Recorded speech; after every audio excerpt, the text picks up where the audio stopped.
Simon, you're a former stockbroker, which puts me on edge straight away. A long time ago, yes. I mean, Jean... Before they got paid silly money. Yeah, right. I mean, Jean in Seaton Delaval is like, I don't understand all the problems we're having, but I'm pretty sure it's the fault of banks and whatever stockbrokers are. Would that be fair, darling? I'm not sure it's necessarily the fault of stockbrokers and such, but certainly the banks bear a large degree of responsibility for what went on. Not solely the banks, but they have quite clearly behaved appallingly. I mean, when I was a lad in Newcastle, I mean, a bank was there simply to take in money from savers and lend money out to borrowers. There were things in the city called merchant banks, which did all this sort of casino-type banking stuff, but they were owned by partners at the company. If they took a risk, those partners were the people who lost money. And then there was a massive change in banking, and we get these big banking groups where the people who make the decisions don't actually bear any responsibility for them at all. And you get this ludicrous case that the banks get bailed out by the taxpayers. They still manage to pay all themselves bonuses. They've done all the wrong things. They've run their business into the ground, but they bear no responsibility for what happened. Can I ask a question of Dr. Hugh?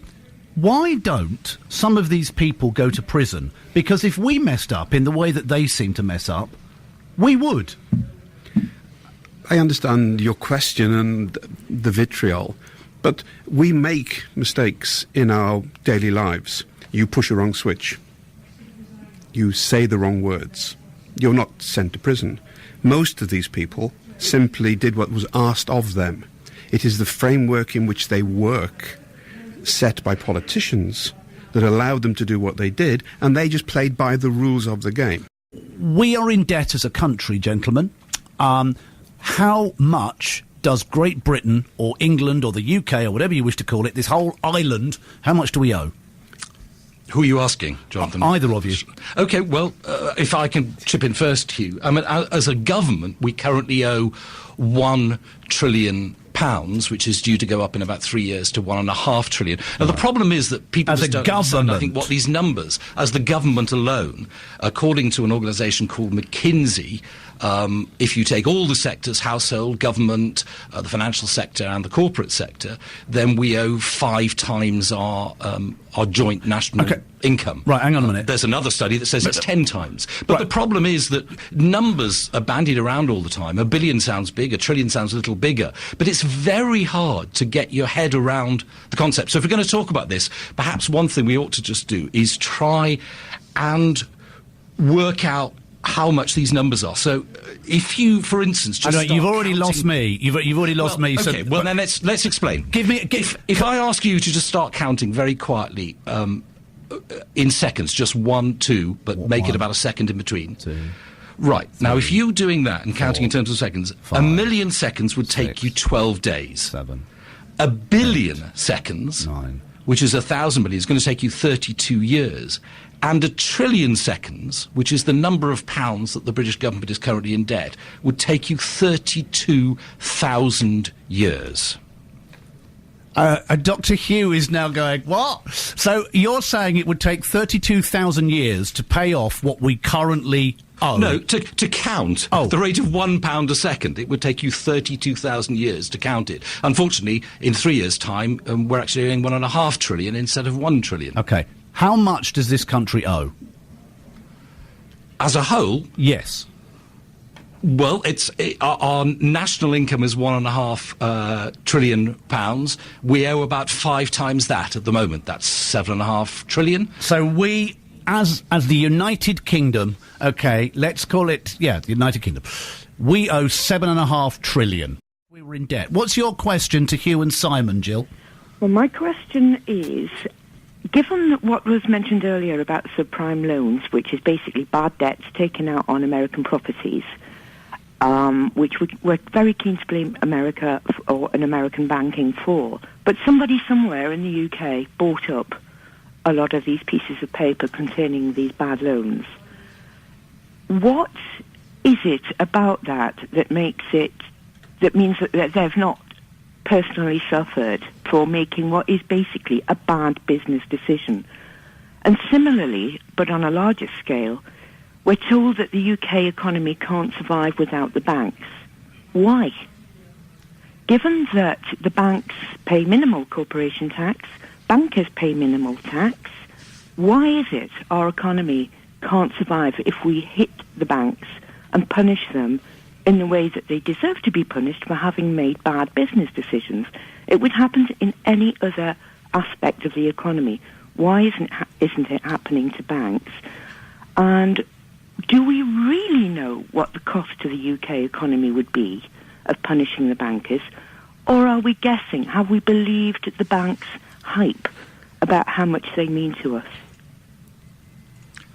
Can I answer this? I suspect I may have a different answer to Hugh, but I think it's an extremely good question. And, looking back, I think it was a massive mistake to bail out the banks in the way that we did, because what we simply said to them now is you're too big to fail. So whatever decisions you take, the taxpayer will actually end up bailing you out.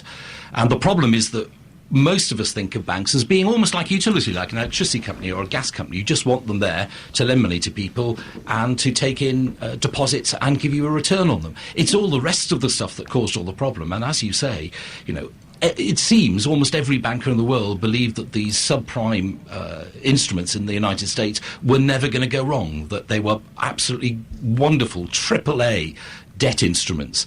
And yet there's been no comeback at all on any of the bankers. And as you say, it seems extraordinary. If somebody makes a bad business decision, there will usually be some sort of retribution. Interestingly, Iceland, where they've actually prosecuted some of the bankers, the economy now is growing massively. Whether there's actually a connection or not, I don't know. But I think we did the wrong thing with the banks. They're all too big. They need to be broken up into smaller instruments. And the only thing that's frankly important to most of it is whether the banks carry on the utility bit of taking in deposits and giving out loans and all this casino bit. If bankers are actually operating in that area, I think they need to bear a much greater degree of responsibility than they seem to. Jill, does that answer your question? To an extent, yes, but I don't actually personally think we are going to get out of this recession until we take back the control. At the moment, we're pouring money into banks, and the more we pour in, the worse their decisions get. Like, for instance, part of the supposed deal was that, at one point, was that more money was invested in UK business. It didn't happen. The banks took the money and they poured it into things like Greece. Nice one. That's absolutely right. And part of the problem is that you keep pouring money in. If they bear no responsibility, they're not going to correct their behaviour. They're not lending, and we would say that's partly because interest rates are being set far, far too low at the moment. And while people, if they're borrowing money, think that low interest rates are great, actually it really mucks up the workings of the economy. Well, it certainly does, but I really want to know how we are going to take back control, because the banks have blatantly proved themselves incapable of managing themselves. They make bad business decisions. They act like the masters of the universe they call themselves. And I honestly think the first thing to happen is we should, and I don't know what's stopping it, separate high street banking from... Well, there's banking reform in the pipeline. It's not happening until 2019. They're going to ring-fence the two different parts of the bank. Many people would argue that's not enough separation. Okay. Jill, a lot of people are agreeing with you. I've now got... we are hypothetically $7.5 trillion in debt. What's inflation? Inflation is simply the prices going up and going up and going up from some basis point. Okay. I would disagree slightly and say that it's the purchasing value of your pound actually going down. An easy way of doing this, because we get an official target of 2% inflation each year, which is effectively saying the government is happy to devalue the money in your pocket by 2%. But over time, it really, really mounts up. Over 50 years or so, for instance, if you took any note out of your pocket, cut it in half again, did it a third time, a fourth time, a fifth time, you'd be left with about 4% of what you started with. And that's what's happened to money over 50 years. Okay. Is high inflation good or is low inflation better? We would all prefer low inflation because we can predict what's going to happen much easier than with high inflation. But just to correct something that Simon was saying, provided our incomes go up in line with inflation, inflation is irrelevant. The problem is for people who aren't able to see their incomes rise, let's say pensioners on a fixed income, they have a real problem. Right. So it's only certain parts of society who don't like inflation. Yeah, I would disagree with you. It's not worth getting into here. Okay, but okay. Inflation tends to benefit those people in the financial system more than those people at the bottom end of the scale. Okay. Inflation is bad for the poorest. GDP, Dr. Hugh. It is simply our income as a country. Our income as a country. Saving. Why don't we get as much interest as we used to? Simon. Because the price of money is set by the Bank of England. I mean, in a free market economy, the price is perfectly free. Savers put money into banks and building societies, and they then lend it on, and they take a little bit of a turn. What's quite interesting is that away from the banks, these new organisations, peer-to-peer groups, have set up where you can deposit your money, and it's then lent on to people or to businesses. The interest rates there are much higher than they are in the sort of the official banking part of the economy. That's more like a free market rate. Okay. Quantitative easing, Dr. Hugh. Governments are frightened to print money because it is expected that will cause inflation. So instead of printing money, what the government do is they print money and they go and buy loans, bonds of the government and other large organisations. The trick that they're trying to pull off is by giving cash to a pension fund and taking bonds from it, it will then go and buy things in the market, and that will help stimulate the market. Why can't the bank print $7.5 trillion and pay off all the people we owe? It can. Okay, it can. Why don't they? Because they know that that would cause inflation, a very, very, very, very high inflation, and that would, as Simon said before, hurt people in society. Okay. You need to make sure you have wheelbarrows to start carrying your money around. Then that's a very dangerous. Or a way helicopter. forward. Yes. Okay. Dr. Hugh, are we still in it? Is there more to come, austerity? The austere times? Oh, there's definitely more to come. The current government have decided that they're going to correct the problem that they see by cutting expenditure. It doesn't matter if we borrow money, let us say, to build a house.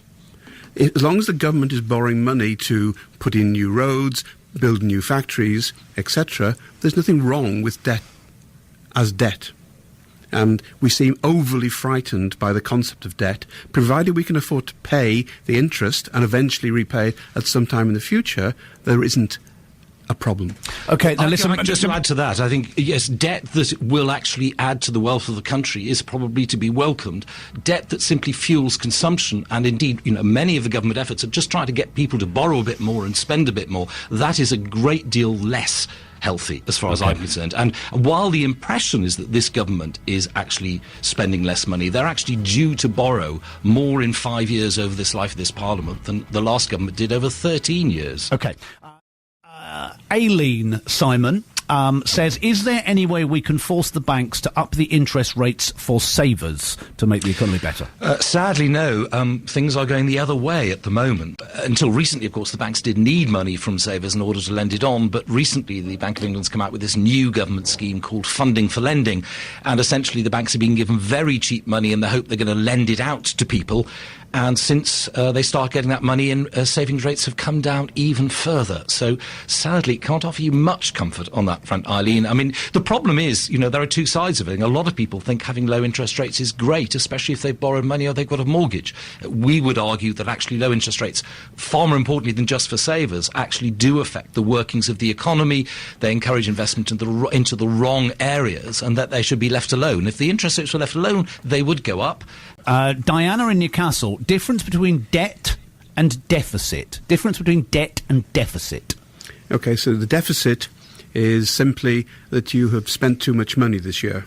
You have your income, let's say you earn £20,000, and you've spent £21,000, you are £1,000 in deficit this year.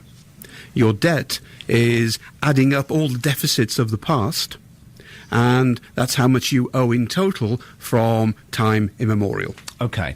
Can I just add to that a bit, Jonathan? She's absolutely right. And one of the reasons that I suppose we even got together today is because we did a booklet to try and explain the workings of the economy called What's Wrong with the Economy. And one of the reasons we started doing that was because even the Prime Minister and the Deputy Prime Minister, and on one occasion the Chancellor, seemed to get confused between the debt and the deficit. As Hugh explains it, it's actually quite simple, but it is rather worrying when the people in charge of the economy can't get it right. All right.